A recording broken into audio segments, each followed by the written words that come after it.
real quick, I think one thing that came to my mind when you guys told me about today's topic was the cards strong enough to get a whole lot of cards banned in Standard. All the energy cards. Yeah.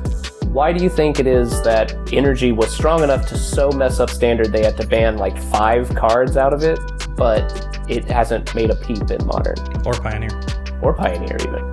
Isn't Marvel legal in Pioneer? Yeah, we were talking about that last episode. So it's like I think that Marvel is the biggest like cool thing about the way they did the ban list, because for a lot of people, I mean, I think that the Delve draw cards, we might see them banned in the next year. I wouldn't be incredibly surprised, because they kind of warped the format around themselves a little bit, and we're already starting to see that with these super powerful combo decks leaning on Dig Through Time.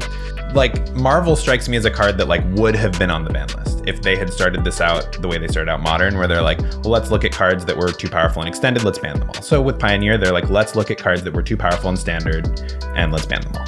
And Marvel would have been gone. But now I think Marvel has proven itself to be like not quite good enough, which means it's a card that you can brew around, because you know the power level's there. It was there in Standard. You can just cast Emrakul the Promised End for 4 mana with it, right? I mean, or Ulamog Ceaseless Hunger or whatever.